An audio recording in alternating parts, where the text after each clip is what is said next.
the preliminary hearing, it causes a lot of confusion, right? Yeah. So our goal today is to make it really clear what it is, what it definitely isn't, and why it matters so much. Okay, so let's dive right in. What's the fundamental point of a preliminary hearing? Because, you hear hearing and you might just think trial. Yeah, that's a really common misunderstanding. It's better to think of it like a first-level security check. It's a Right. screening. A neutral judge or magistrate does it. And the basic question is there enough evidence, what the law calls probable cause, to justify moving a felony case up to the district court? Probable cause. Hmm. We hear that term thrown around a lot, like on TV shows. But how does it actually stack up against, say, the proof needed to convict someone? Oh, it's a completely different beast, dramatically lower standard. Really? Yeah. Yeah. At trial, the prosecution has to prove guilt beyond a reasonable doubt. That's, a very high hurdle, probable cause. It's actually even less demanding than the standard in civil cases, the preponderance of the evidence, where you just need to show something is more likely than not true. Wow. Less than that even. Yes. And here's something else. If there's a question about the evidence at this stage, the judge is actually supposed to view it in the light most favorable to the prosecution. So wait, if it's kind of borderline, they lean towards moving it forward. That's the guidance, yes. So it's definitely not about proving someone is guilty. It's more like, is there enough reason to suspect they might be involved, enough to keep the whole process going? Okay, that makes sense. Yeah. Just enough to say, let's keep looking into this. Precisely. And our source material really hammers this home. A preliminary hearing is not a trial. It's not even a mini trial. Right. The prosecution doesn't need to show all its evidence or even its best evidence. It's just a check, really, to make sure the charges aren't, completely unfounded. Is there some reason to think a crime happened and this person was involved? Got it. Is there enough smoke to suggest maybe there's a fire, but you haven't actually seen flames or anything? That's a great way to put it, yeah. Okay, so what does it actually look like? What happens in the courtroom during one of these? Well, it's interesting how often they're pretty straightforward. Thomas J. Hammond, PC, mentions that they estimate over 90% of the hearings that actually happen. 90%. Wow. Yeah, the prosecution's main play is just to call the assigned detective to the stand. Just the detective. Usually, yes. Wow. The detective then basically summarizes the evidence they've collected for the judge. And surprisingly often, that summary is enough for the judge to say, okay, probable cause found, and send the case to district court. So it's not usually like a big courtroom drama with lots of witnesses going back and forth? Not typically, no. Not at this early stage. Prosecutors often prefer not to give the defense an early shot at cross-examining their main witnesses.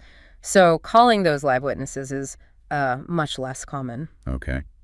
Now, what about defenses? Like, say the defendant claims it was self-defense. Can the judge at the preliminary hearing just decide, yep, sounds like self-defense, case closed? That's a really key point about what these hearings can't do. Generally speaking, the judge at this preliminary stage doesn't rule on affirmative defenses like self-defense. Oh, okay. Why not?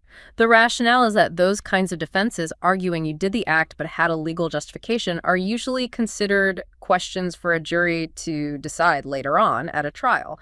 They're not really part of the probable cause determination. Huh. So even if it seems like there's a strong self-defense argument right there, the case likely still moves forward. Generally, yes, that's how it works at the preliminary hearing in Colorado. The judge is just looking at whether the basic elements of the crime might have occurred. Okay, that's important to know. Now, something else you mentioned earlier. Hearsay. I thought hearsay wasn't allowed in court.